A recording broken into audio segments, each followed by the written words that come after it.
ऐसे आपको कई जादुई मंत्र आते हैं, बुलाइए उन्हें। भगवान सिर्फ हम जैसे ज्ञानियों को दर्शन देते हैं, तुझ जैसे अज्ञानी के सामने प्रकट नहीं होते।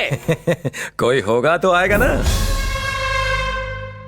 धर्म के नाम पर खुली दुकानों में रोज करोड़ों का टर्नओवर होता है, उसमें से 1 करोड़ मुझे दे दो, छोटा सा हिस्सा है, अपनी दुकान के स्पेशल डिस्काउंट कूपन दूंगा। I object your honour. भगवान की निस्वार्थ सेवा को ये एक बिजनेस का नाम दे रहे हैं। सेवा? यहां सेवा कहां है सर?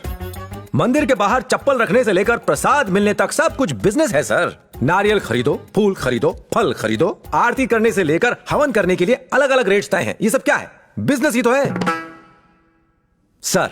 फ्री में दर्शन करना धर्म है, टिकट लेकर दर्शन करना धर्म कहलाना चाहिए। रिसेशन के समय में जब दुनिया के सारे बिजनेस लॉस में जाते हैं, इनका धंधा डबल हो जाता है। मेरे जैसे कष्ट भोग रहे लोग इन्हें दक्षिणा देते हैं ताकि हमें सही रास्ता दिखा सकें। यही एक बिजनेस है सर जो कभी लॉस में नहीं जाता। ऊपर से ये लोग टैक्स नहीं भरते। क्यों स्वामी, सही कह रहा हूं? रिलैक्स, ठीक है, एक बात मान लेते हैं कि ये बिजनेस कर रहे हैं। अगर तुमने इंश्योरेंस प्रीमियम समय पे भरा है तो उनसे पैसे क्यों नहीं मांगते? ये स्वामी तुम्हारा नुकसान क्यों भरेंगे? बोलो। क्योंकि मैं इनको भी प्रीमियम भरता आया हूं। What nonsense you are talking? मैं जानता था कि ये सवाल जरूर पूछा जाएगा, इसीलिए मैं अपने साथ इसका प्रूफ लाया हूं। पिछले 18 सालों से जितने मंदिरों में दक्षिणा के नाम पर प्रीमियम भरता आया हूं, उन सब की रिसीट लाया हूं। इनमें से कुछ अपनी माताजी के कहने पर भरे और कुछ दक्षिणा अपनी पत्नी के कहने पर।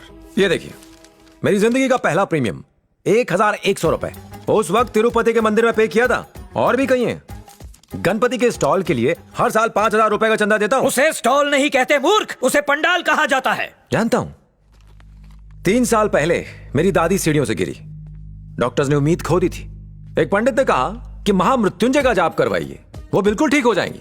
मैंने जाप करवाया, दादी ऊपर चली गई और 30,000 खड्डे में।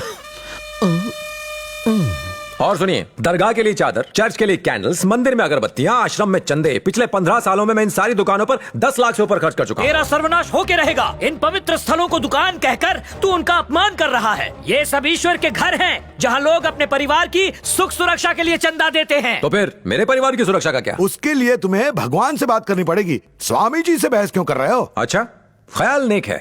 आपके पास मोबाइल तो होगा, बताएंगे उसमें कौन सा सिम है? रिलायंस। मान लीजिए आपका सिम काम नहीं कर रहा है, तो आप कस्टमर केयर पर कॉल करेंगे या फिर सीधा अंबानी को फोन लगाएंगे? क्या मुकेश भाई मारो सिम चाल से नहीं।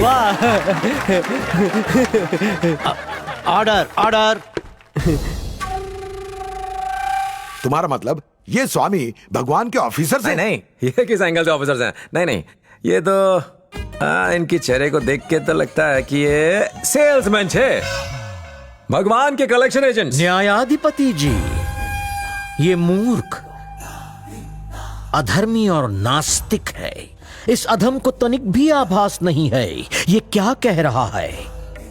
हम संत हैं, हम तो इसे क्षमा कर देंगे, परंतु इतने घोर पाप के लिए ईश्वर क्षमा नहीं करेंगे। अगर अपने मन में भगवान के लिए क्रूरता रखेंगे तो जिंदगी भर चैन से नहीं जी पाएंगे। क्या तेवर है बाप? मेरे लिए चिंता हो रही है या फिर जज के सामने मुझे धमकी दी जा रही है? हमें तुम्हारी चिंता हो रही है। ऐसा है तो मेरा पैसा देकर के मैटर क्लोज कीजिए।